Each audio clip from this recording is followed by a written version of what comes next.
Every year, over 2 million people walk the exact same path. They wear the same clothes. They say the same words. They cry the same tears. This is the largest annual human gathering on Earth, and most people watching this have absolutely no idea what actually happens during those 5 days. Today, we're going to walk you through every single step you need to perform Hajj, from the moment you enter Ihram to the moment you complete your final Tawaf. Whether you're preparing for your first pilgrimage or simply trying to understand this incredible journey, stay till the end.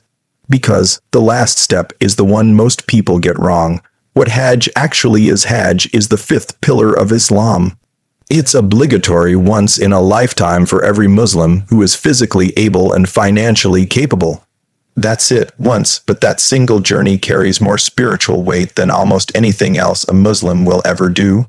It takes place during the Islamic month of Dhul Hijjah, specifically from the 8th to the 12th or 13th.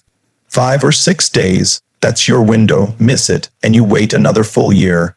Now, before we go step by step, here's something important. There are 3 types of Hajj: Hajj al-Tamattu, Hajj al-Qur'an, and Hajj al-Ifrad. The most commonly performed, and the one Prophet Muhammad, peace be upon him, recommended for his companions is Hajj al-Tamattu. This is the type we'll walk through today. In Tamattu, you first perform Umrah, then you exit the state of Ihram. Then, on the 8th of Dhul Hijjah, you re-enter Ihram and begin the Hajj rituals, 2 acts of worship. One trip, it's the most practical option for pilgrims coming from outside Saudi Arabia. The Saudi government has invested billions in infrastructure to handle this. The Jamarat Bridge alone cost over $1-2 billion. The Mecca metro moves hundreds of thousands of pilgrims a day.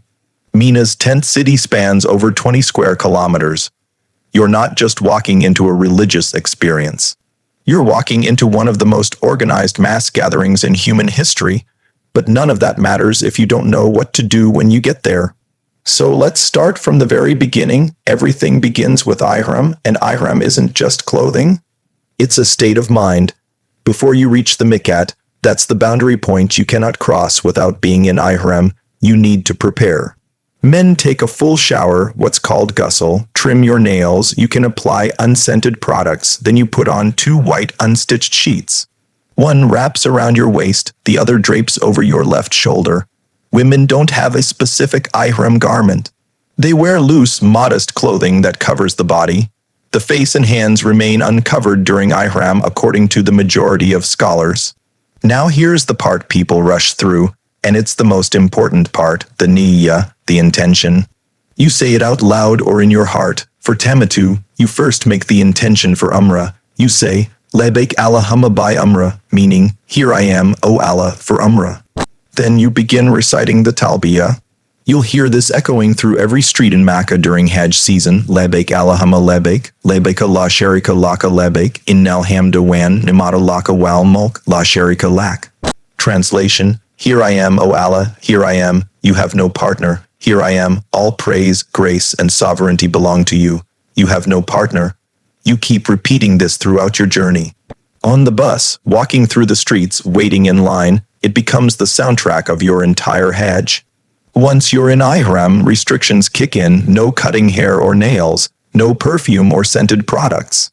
No hunting, no intimate relations, for men no head coverings. You're stripped down to the basics. Rich, poor, king, laborer, everyone looks the same, that's the entire point.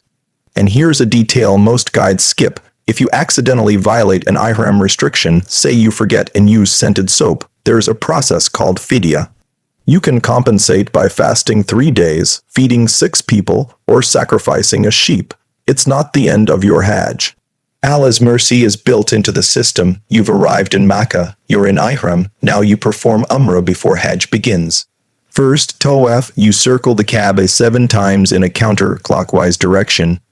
You start at the black stone Hajar al-Aswad or in line with it. If you can touch or kiss it, you do. If the crowd is too dense, and it usually is, you simply point toward it and say Bismillah, Allahu Akbar. Each circuit starts and ends at the black stone. During the first 3 circuits, men perform what's called ramal, a brisk, purposeful walk with the chest out. The remaining 4 are done at a normal pace. Here's what nobody tells you about Tawaf, it's emotional. You're walking where Ibrahim, peace be upon him, stood, where the Prophet Muhammad, peace be upon him, walked. And you're doing it shoulder to shoulder with people from every country on earth. Some are whispering prayers. Some are openly weeping. There's no script for what you feel in that moment. There's no specific dua required during Tawaf. You can recite Quran. You can make personal dua in any language. The only recommended supplication is between the Yemeni corner and the Black Stone. Rabbana Atina Fid, Dunya Hasana wa fil Akarati Hasana wa Kina Adhab and Nar. Our Lord, give us good in this world and good in the hereafter, and protect us from the punishment of the fire. After completing 7 rounds, you pray 2 rakas behind Maqam Ibrahim if possible. If the area is crowded, you can pray anywhere in the mosque. Next, say you walk between the hills of Safa and Marwah, 7 trips. Safa to Marwah is 1, Marwah back to Safa is 2. You finish at Marwah. This reenacts Hajar's desperate search for water for her infant son Ismail. She ran between these hills back and forth, trusting that Allah wouldn't abandon them. And he didn't. The well of Zamzam burst from the ground right where baby Ismail's heels struck the earth. That well still flows today. Millions drink from it every year. Between the 2 green markers along the Sa'i path, men are recommended to jog lightly. Women walk at their normal pace throughout. After completing Sa'i, men shave or shorten their hair. Women trim roughly a fingertip's length, and with that, your Umrah is complete. You exit Ihram, you can wear normal clothes again. You wait in Mecca for the 8th of Dhul Hijjah, but the easy part is over. What comes next, the 5 days of Hajj, will test everything you have. The 8th of Dhul Hijjah, Yom al-Tarwiyah, the day of quenching. Historically, this was when pilgrims filled their water containers for the days ahead. Today, the Saudi government supplies water everywhere, but the name stayed. You re-enter Ihram, same process. Ghusl, white garments for men, Niyya, but this time your intention is for Hajj itself. Labbaik Allahumma Hajjan, here I am, O Allah, for Hajj. Then you head to Mina. It's about 8 kilometers from the Kaaba. Mina is a valley, and during Hajj, it transforms into the largest temporary city on earth. Over 100 air-conditioned tents organized by country and group. There's electricity, plumbing, fire safety systems. It's an engineering achievement that gets rebuilt every single year. Your job on this day is simple. You pray Dhuhr, Asr, Maghrib, Isha, and Fajr in Mina. Each prayer is shortened. 4 Akka prayers become 2, but they're prayed at their normal times, not combined. You spend the night in Mina. This might sound uneventful. It's not. This is the night where it hits you. You're surrounded by millions of people, all here for one reason. The talbiyah echoes from every direction. Some pilgrims haven't slept, some can't stop praying.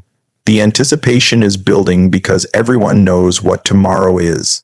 Tomorrow is Arafah, and if you get Arafah wrong, you don't have a Hajj, the 9th of Dhul Hijjah, the day of Arafah. The Prophet Muhammad, peace be upon him, said, Hajj is Arafah. That's not a suggestion, it's a ruling. If you miss standing at Arafah between Dhuhr and Maghrib on this day, your entire Hajj is invalid. Everything else has flexibility.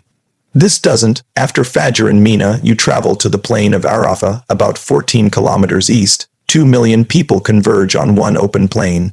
Roughly 18 square kilometers. And from the time the sun passes its zenith until Maghrib, you stand before Allah. This is called wuquf, the standing. You don't have to literally stand the entire time. You can sit, lie down, or walk. The point is presence. You are present at Arafah, that's what counts. Dhuhr and Asr are prayed combined and shortened at Arafah, 2 rakas each, prayed together at Dhuhr time. Then you spend the rest of the day making dua. The day of Arafah is considered the single greatest day for dua in the entire Islamic calendar. The Prophet, peace be upon him, said there is no day on which Allah frees more people from the hellfire than the day of Arafah. So you ask, you beg, you cry, you raise your hands, and you pour out everything you've been carrying. Every sin you regret, every blessing you need, every person you want to pray for, this is the moment. There is no place closer to Allah's mercy than the plain of Arafah on the 9th of Dhul Hijjah. Many pilgrims try to go to Jabal al-Rahmah, the Mount of Mercy. where the Prophet delivered his farewell sermon. It's not required, standing anywhere within Arafah's boundaries counts, but if you can reach it, the experience is unforgettable. After sunset, not before you leave Arafah. Leaving before Maghrib without returning is a violation that requires a penalty sacrifice. You head to Muzdalifah. Muzdalifah is an open plain between Arafah and Mina. You arrive after sunset. You pray Maghrib and Isha combined and shortened, then you sleep under the open sky, no tents here. No air conditioning, just the ground, your Ihram, and the stars above you. It's one of the most humbling nights of the entire pilgrimage. Rich and poor, side by side, sleeping in the dust. You also collect pebbles here, small stones, roughly the size of a chickpea. You'll need 49 total if you're staying for all the days of Tashreeq, or 70 to be safe. Some scholars allow collecting them at Mina too. Either way, keep them ready. After Fajr, you head back to Mina. The 10th of Dhul Hijjah has arrived. This is Yom al-Nar, the day of sacrifice, Eid al-Adha, and you have 4 tasks to complete. Task 1, Rami al-Jamarat. You stone the largest pillar, Jamarat al-Kaaba, with 7 pebbles, one at a time. Each throw accompanied by Allahu Akbar. The Jamarat Bridge is a multi-level structure designed to handle the massive crowds. Saudi authorities have invested enormous resources in safety here. Task 2, the sacrifice. An animal is sacrificed, typically a sheep, goat, or share of a cow or camel. Today, most pilgrims pay for this through official Saudi channels, and the meat is distributed to those in need across the Muslim world. You don't have to perform the slaughter yourself. Task 3, shaving or trimming. Men shave their heads completely. This is preferred, or trim their hair short. Women cut approximately a fingertip's length. Task 4, Tawaf al-Ifada. You return to Masjid al-Haram and perform Tawaf 7 circuits around the Kaaba.